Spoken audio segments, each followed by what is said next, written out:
Alright, welcome back to another video. Today, I'm going to be showing y'all what I think is the best brands for affordable locomotives. So, we'll start with my least favorite brand, Bachmann. So this is the only locomotive I would consider passable. Right here. This is a GP38-2. I got this in 2020. Back then, it was $75.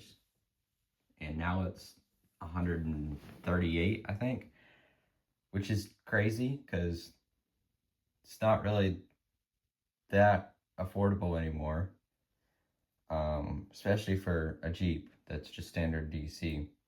And nothing has changed about the newer one too, but I will say Bachmann's GP38-2s, in my experience, actually run pretty good.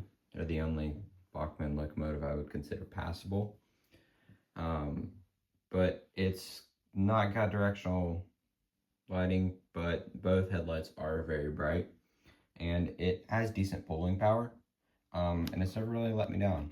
So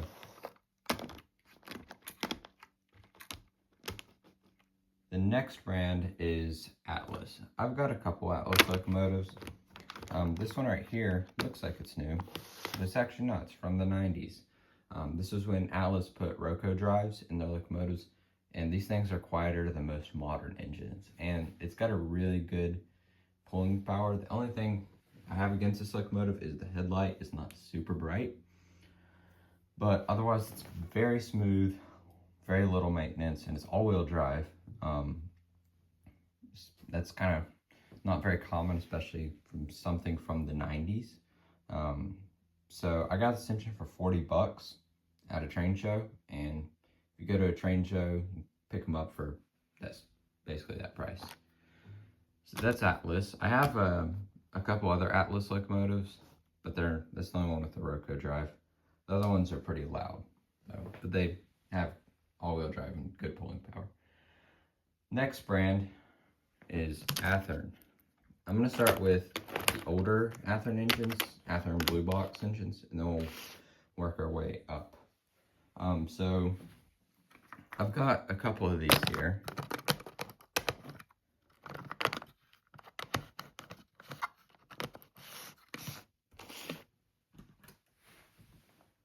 I've got a bunch of Athearn Blue Box engines. I've got more. These are just some of them.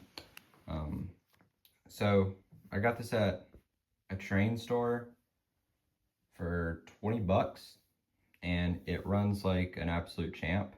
Now, they weren't the greatest for detail, but they were pretty good. They were better than Lifelike Tyco and Bachmann.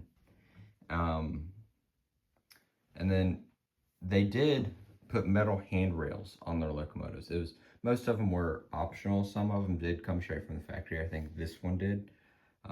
The only issue I have with this one is, actually I got two issues. It's not got a headlight, which I think it did at one point.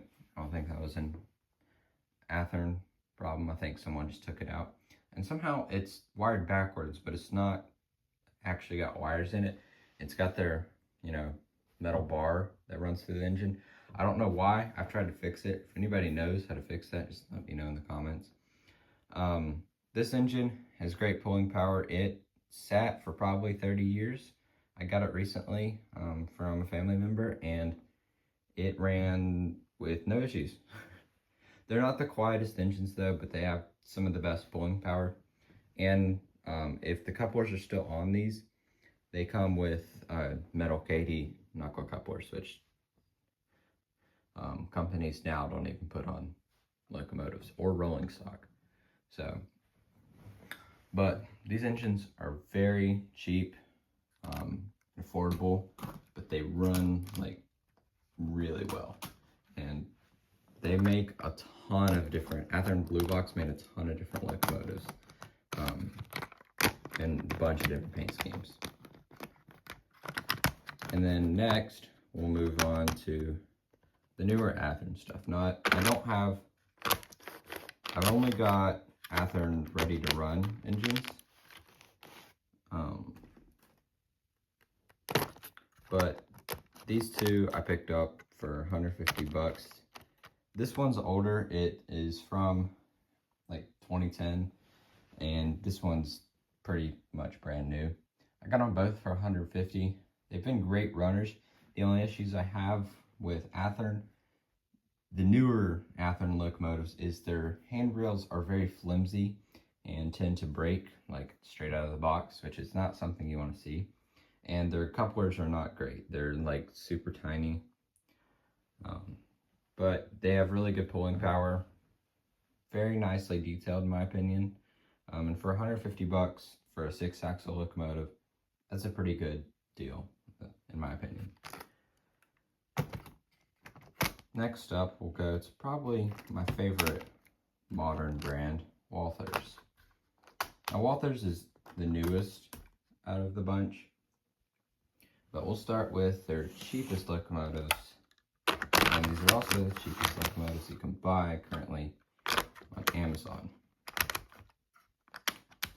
So I've picked up these two GP9Ms within a couple months of each other. I got this one for Christmas and I bought that one myself.